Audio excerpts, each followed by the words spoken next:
va parler de l'Ukraine toujours, puisque la guerre continue. Dans la nouvelle frappe, cette nuit, on visait Zaporizhzhia en Ukraine et Kamianske dans la région de Dnipropetrovsk. Au moins 20 personnes ont été tuées selon les autorités ukrainiennes. Et dans le même temps, l'Ukraine a lancé cette nuit une attaque de drone dans la région de Rostov. Une personne aurait été tuée. L'Ukraine qui pourrait recevoir, je le disais juste avant la pub, un soutien de poids, celui de l'ex-PDG de Google, Eric Schmidt. Il serait sur le point de fournir des centaines de milliers de drones dernière génération pour intercepter justement les drones russes.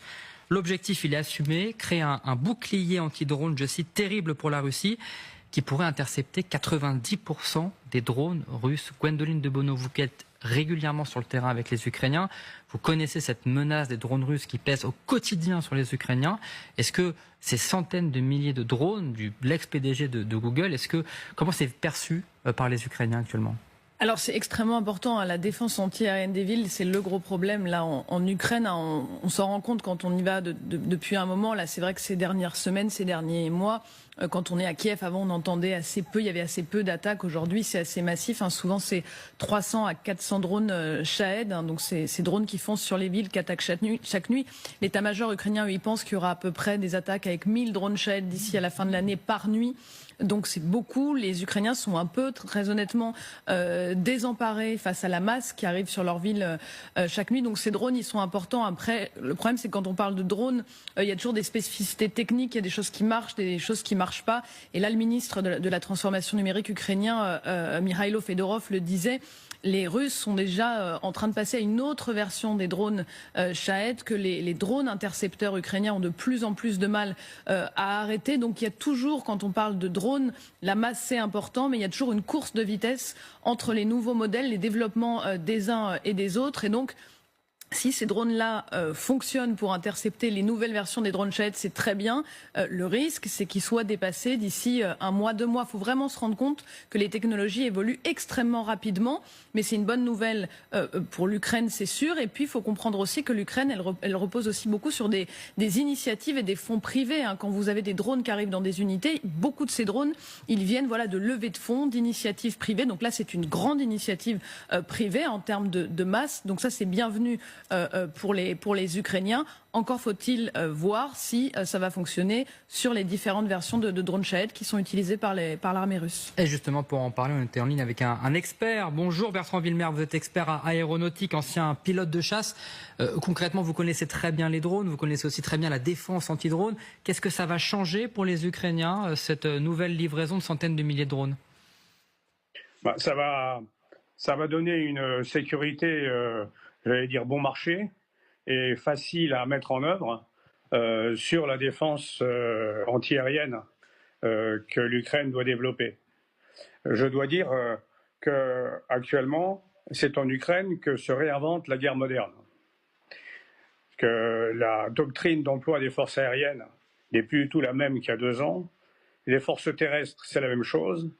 Et la marine, j'en parle pas, puisque la marine russe est sortie de la mer Noire, poussée dehors par un pays qui n'a pas de marine, l'Ukraine. Donc toute la doctrine d'emploi des forces change.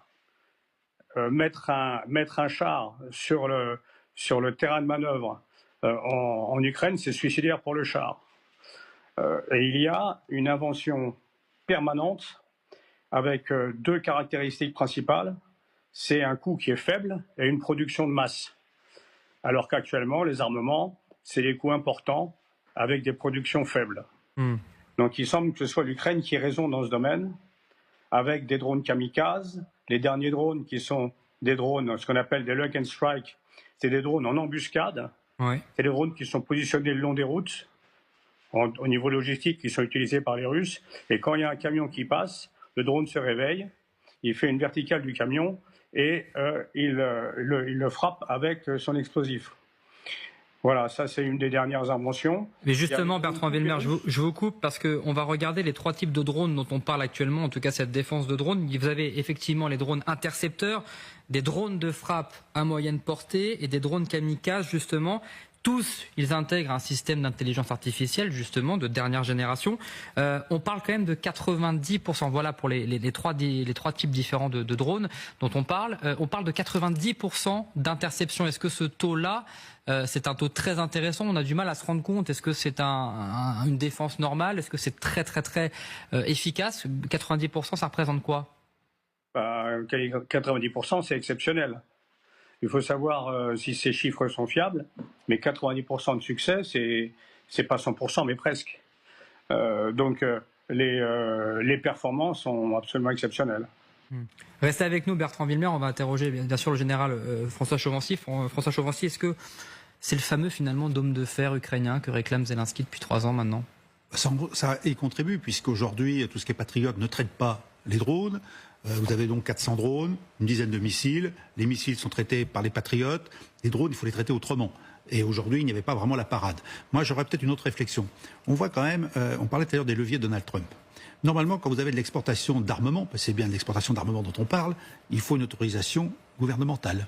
Et le fait de laisser finalement une entreprise privée, comme a fait Elon Musk, participer à un conflit en tant que chef d'entreprise par des choix personnels et fournir de l'armement à un pays en guerre, c'est aussi un changement dans le droit international qui est assez intéressant. Donc on voit l'implication du privé en quelque sorte dans la guerre sans que l'État dont dépend ce privé ne dise quoi que ce soit. C'est peut-être ça le levier qu'on peut envisager dans 10 à 12 jours pour Donald Trump, qui va ouvrir les vannes. Je n'interdirai rien dès lors qu'une entreprise privée se lance dans la fabrication d'armement et livre ça aux Ukrainiens, surtout si c'est une entreprise américaine, je ne m'y opposerai pas et je laisserai faire. Vous êtes d'accord, Beleg Nabi? Ah oui, absolument. C'est à la fois l'un des phénomènes modernes de l'évolution de la guerre, c'est l'émission d'entités privées avec l'accord d'entités étatiques, voire imbriquées dans des entités étatiques. Mais là, effectivement, il est impensable qu'une telle opération, même de nature privée, puisse se réaliser sans l'accord de l'État en question, c'est-à-dire des États-Unis. Et donc là, on a une forme d'interventionnisme indirect des États-Unis qui se dessine sous nos yeux, plus explicite encore qu'à l'époque de Musk. Mais il y a un point commun entre Musk et l'ancien PDG de Google, c'est que, premièrement, ils ont des intérêts au sein du Pentagone. Il y a des contrats déjà entre ces deux personnalités, leurs entreprises et l'entité américaine.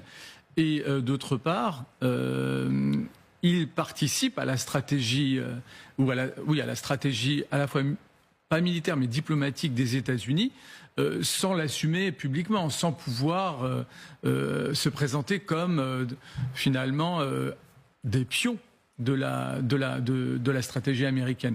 Donc là, il y a un élément extrêmement important avec cette question: est-ce que Donald Trump assumera finalement cette carte-là, comme d'une certaine manière les Russes ont joué avec des cartes semi-privées, semi-publiques. On pense à Wagner notamment. Alors là, c'était d'une autre nature, mais il y avait déjà cette ambiguïté sur la nature d'un certain nombre d'acteurs dans ce conflit. Et là, on a également, côté américain, effectivement quelque chose qui se précise et qu'on a déjà vu, encore une fois, par ailleurs. Je rappelle que notamment lors de l'invasion et après l'invasion de l'Irak, les États-Unis se sont naturellement déployés sur le territoire irakien, mais en s'appuyant sur un certain nombre d'entreprises américaines, donc privées, mais qui étaient liées par des contrats avec le Pentagone. Gwendoline, c'est vrai que c'est un petit peu un soutien américain indirect qui fait les affaires potentiellement de Donald Trump aussi. Oui, alors il faut vraiment dire que le public privé entre les États-Unis et l'Ukraine depuis le début du conflit, c'est une seconde nature. Il y a un exemple qui est vraiment le précédent qui arrive juste après le début de l'invasion, c'est l'arrivée de Palantir, qui est une grosse société américaine dont se servent les services de renseignement américains. C'est en fait, cette société, elle a créé un logiciel, pour faire simple, d'analyse de données basé sur l'intelligence artificielle, et le patron patron de cette société, est venu en Ukraine un mois après l'invasion, a rencontré Volodymyr Zelensky, ses ministres, a dit voilà, moi je peux vous fournir ça. Aujourd'hui, tous les ministères travaillent avec le logiciel de Palantir. Les systèmes de données sur la ligne de front sont issus de ce logiciel. Les Ukrainiens l'ont amélioré, etc., etc. Mais c'était vraiment le premier exemple de compagnie privée qui est venue apporter son soutien, évidemment, avec l'assentiment du gouvernement américain et qui a vraiment changé les choses, qui a été une des clés du succès des Ukrainiens, je crois, l'arrivée de ce logiciel dans les mains du gouvernement ukrainien. Donc c'est des choses aussi que les Ukrainiens maîtrisent absolument parfaitement. Et puis aussi pour beaucoup de ces compagnies ou de ces personnalités américaines, il faut bien comprendre que souvent ils produisent directement en Ukraine, où les lois sont faites pour qu'ils puissent produire le plus facilement possible. Il n'y a absolument aucune norme, aucune régulation. Tout ce qui compte, c'est l'efficacité, ce qui permet aussi ce genre d'initiative qui est extrêmement intéressante pour les Ukrainiens. Alors justement, avant de venir et de revenir justement sur cette question de l'avenir de la fourniture américaine à Kiev, écoutez l'importance de cette livraison, en tout cas parce que les drones continuent de s'abattre tous les jours à Kiev. Écoutez ce commandant de l'armée ukrainienne sur ce sujet. Nous devons changer notre approche face à ces Shahed. Ils sont en cours de modernisation. Ils volent plus haut maintenant. Nous devons également moderniser nos armes. Mais ce n'est pas à nous de changer d'armes. Quel que soit le matériel qu'on nous donne, nous nous entraînerons, nous apprendrons, nous travaillerons. Nous sommes Ukrainiens, c'est en nous. S'ils nous donnent quelque chose de nouveau, nous l'utiliserons. Pour l'instant, nous faisons ce que nous pouvons. Même si 2000 d'entre eux arrivent, nous ferons tout le possible pour les abattre.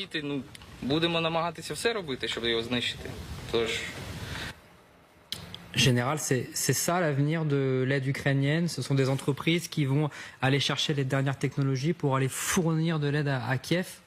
C'est le cas depuis 3 ans et demi. En fait, la guerre est en train de changer de forme. On voit comme cette implication du privé dans le public, oserais-je dire, hein, en temps de guerre. N'oublions pas qu'on a fait une armée de métier au XVe siècle, justement, pour sortir des armées privées. Hein. Donc il y a toute une logique aussi sur le rôle de l'État dans les guerres. Hein. Maintenant, il est certain qu'aujourd'hui, aller vite, et moi je retiens ce qu'a dit Gwendoline il y a quelques instants, parce que nous en parlons souvent chez nous ici, les normes. En temps de guerre, on se fiche des normes. La question, elle n'est pas là. La question, c'est d'être efficace, c'est-à-dire en fait, détruire l'ennemi. Et dès lors qu'il y a cette ouverture, je dirais, réglementaire, en disant l'efficacité pour la victoire, c'est ce qui prime, tout ce qui est norme disparaît. Et si nous, on prend dans notre industrie d'armement, on s'en sort pas, c'est bien parce qu'on met tellement de normes qu'aujourd'hui, l'armement vient 3 à 4 fois plus cher et il met 3 à 5 ans pour sortir. Voilà. Donc la question de la norme en temps de paix, en temps de guerre est un vrai sujet et que là, l'Ukraine sait s'adapter. Et ce qu'a dit cet officier est particulièrement remarquable. Il dit, moi je suis un soldat, on me donne des armes, je m'adapte, je me forme, je m'entraîne et je fais le job. En fait, c'est la responsabilité finalement de ce qu'il y a derrière. Je dirais, pour que l'arrière tienne, comme on dit à un moment donné, il faut que le soutien logistique, le soutien intellectuel, le soutien aussi par l'innovation.